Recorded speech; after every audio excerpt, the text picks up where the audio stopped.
Lawrence Okolie scores a 7th round TKO over Mariano Guidino. Now, this Guidino guy, I think he was brought in as a fairly short notice opponent for Lawrence Okolie, and he did not come to fight, which was disappointing because he was, coming out with a lot of bravado pre-fight at the weigh-in and stuff like that, acting as though he was all confident he was going to come and stick it on Lawrence. He did the exact opposite when he got in the ring. This guy should have brought his track shoes because he just came to run. And it was actually quite impressive from a fitness point of view that this guy managed to run around the ring for as long as he did before he finally got tired. I mean, he was making me tired watching him running around that much. So, yeah, really disappointing that he came to leg it.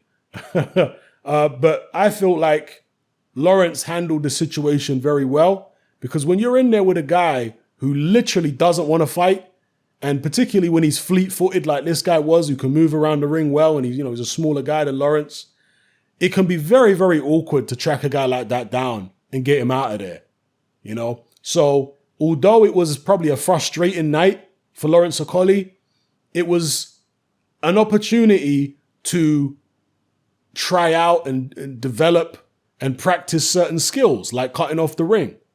Lawrence Okolie is obviously a tall, rangy cruiserweight. He's not a front foot pressure fighter, all right? So you don't think of a guy of Lawrence Okolie's dimensions needing to have those kind of skills, but sometimes you will. And obviously when you reach the top level in boxing, you're not going to come across too many guys who move as much as this guy did. But be that as it may, you get to practice those skills, cutting off the ring. Lawrence Okolie was landing nice right hands to the body. I thought he was holding his shape very well. Lawrence, he wasn't falling in, although this guy didn't really give him an opportunity to fall in, let's be fair, because he was all over the flipping ring, just running around all over the place. But Lawrence was throwing nice right hands to the body to try and slow the guy down, jabs to the body. He showed patience. He didn't look too frustrated. When he did get close to the guy, Lawrence was leaning down, which the referee warned him about a couple times, but that was because he wanted to slow the guy down, So he was landing the body shots, but when he got the opportunity, he leaned on him when he could because the movement was ridiculous. Yeah, he was just running around the ring, literally.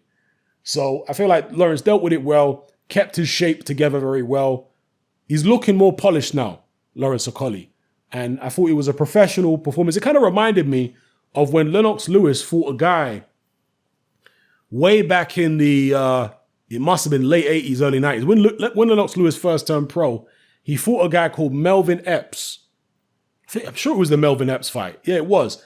And Melvin Epps did the same thing, just legged it around the ring. And Lewis was like chasing this guy round and round, trying to track him down and take him out. It's a lot more difficult than it looks. And I really don't think you can criticize much by way of Lawrence Okolie's performance because, you put any cruiserweight in there, any of the top cruiserweights with a guy who's being that negative and who's that intent on survival, and they're going to find it awkward too, I'm telling you. So, yeah, I feel like Lawrence performed well under the circumstances, but the opponent was woeful, to say the least, Did not come to fight at all. Just came to pick up his paycheck and take the minimum punishment that he could possibly take. Lawrence dropped him a couple times. None of the knockdowns were really heavy, damaging knockdowns. And I was sitting here thinking, man, please don't get up.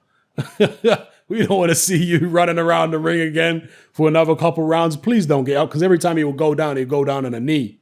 And I was like, man, please stay down. This is painful to watch. Eventually, the referee waved it off after one of the knockdowns, and Lawrence Okolie got his victory. So this was only supposed to be a little run out for Lawrence anyway. The real fight is going to be coming up for the European Cruiserweight title. I forget the guy's name, who he's supposed to be fighting for the European Cruiserweight title, but he is a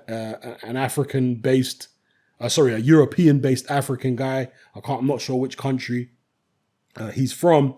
And I'm going to have to go on YouTube and have a look in terms of, what this guy is really all about, because I've never seen him fight before. So I want to have a look at him before I make my assessment in terms of how I think Lawrence will do against him.